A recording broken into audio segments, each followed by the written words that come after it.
મહેશભાઈ, એક કૌભાંડ સામે આવ્યું છે, સરકારી ગ્રાન્ટને કરવેલી આખો મામલો શું છે અને તમે રજૂઆત કરી છે? જે રીતે સતત 2 દિવસથી મારા સોર્સિસ દ્વારા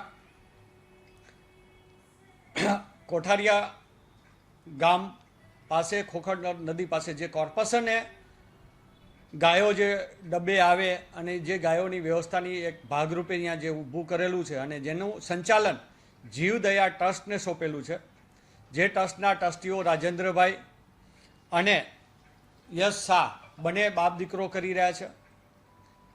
તે ટ્રસ્ટને દર મહિને 60 લાખ રૂપિયા જેવી રકમ સરકાર દ્વારા ફાળવવામાં આવે છે, પણ છતાં રોજબરોજ ત્યાં કમસે કમ 10 થી 12 નાના મોટા પશુઓનું મૃત્યુ થાય છે. જ્યારે 60 લાખ જેવી રકમ એટલે પર ડે 2 લાખ રૂપિયાની રકમ મળતી હોય અને અહીંયા જે વ્યવસ્થા જો પશુઓને સાચવવાની પૂરી રીતે ન કરવામાં આવી હોય તો ક્યાંક ને ક્યાંક શંકા ઉપજાવે એવી પરિસ્થિતિ છે. જીવદયાની વાતો કરવી, પણ જ્યાં જીવદયા માટે તમે પશુઓ રાખતા હોય ત્યાં જ મૃત્યુ થતા હોય તો એને જીવદયા ન કહી શકાય. ત્યારે મારી પાસે જે વિડીયો આવ્યા, જે મારા સોર્સિસમાંથી 2 દિવસથી સતત આવ્યા, આજના પણ મૃત્યુ આંકડા છે એ 12 ગાયોના પશુઓના ત્યાં મૃત્યુ થયા છે. તેના હિસાબે આજ આપના માધ્યમ દ્વારા આ જે પરિસ્થિતિ છે એના માટે મેં કમિશનરશ્રીને પણ આજે રિક્વેસ્ટ કરી છે કે તમારે ખુદે આમાં રસ લેવો પડે અને આ જીવદયા ટ્રસ્ટ છે એને આ 2 દિવસમાં જે હોલ્ડિંગો બધે થાંભલાઓમાં માર્યા, જાહેરાતો મારી, એની અંદર જીવદયા પાંજરાપોળ લખવામાં આવ્યું છે. જ્યારે એ પાંજરાપોળ છે તે તો સરકારી છે.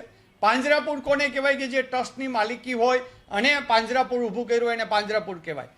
બીજું કે આપણે જોઈએ છે કે લોકો પોતાના વડીલો ગુજર્યા હોય, એની તિથિ આવતી હોય અથવા અત્યારે વડીલ ગુજર્યા હોય તો એની પાછળ ખટારા ભરીને પણ લીલું ને એ મૂકવા જતા હોય છે, મકાઈઓ મૂકવા જતા હોય, સૂકું ઘાસ મૂકવા જતા હોય છે, અથવા નાના છોટા હાથીઓ રેગ્યુલર જતા હોય. એટલે 2 લાખ કરતાં પણ માતબર રકમ ત્યાં લોકો પાસેથી આવતી હોય ત્યારે પશુઓની પૂરી રીતે ત્યાં વ્યવસ્થા ન કરવામાં આવે ત્યારે આવા ટ્રસ્ટ પાસેથી ફરીથી કોર્પોરેશને પોતા પાસે આ લઈ લેવી જોઈએ અને આનું સંચાલન સારું થવું જોઈએ.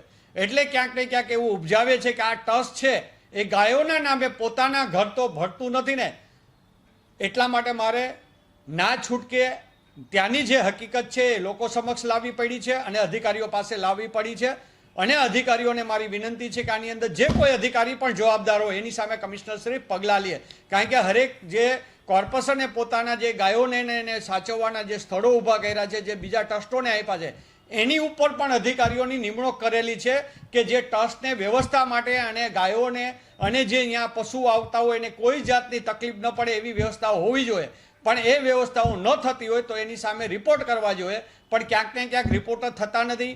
ક્યાંક કોઈક અધિકારી રિપોર્ટો કરે તો અન્ય અધિકારીઓ એને છુપાવી દેવા અને મૂકી દેવા અને ન કરવા તેવું કહેવામાં આવે છે. એટલે શું આમની અંદર પશુઓ ઉપર પણ ક્યાંક ને ક્યાંક કરપ્શન કરી રહ્યા છે તે પ્રશ્ન આજે ઉપસ્થિત થયો છે.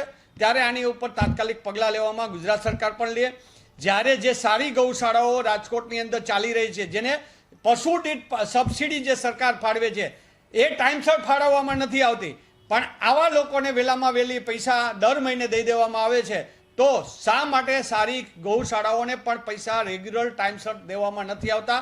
તો સરકારશ્રી એની ઉપર પણ ધ્યાન દઈ અને તમામ સારી ગૌશાળાઓને પણ એના જે સબસિડીના પૈસા પશુ જે નક્કી કરેલા છે એ દર મહિને મળે તેવી મારી માંગ છે.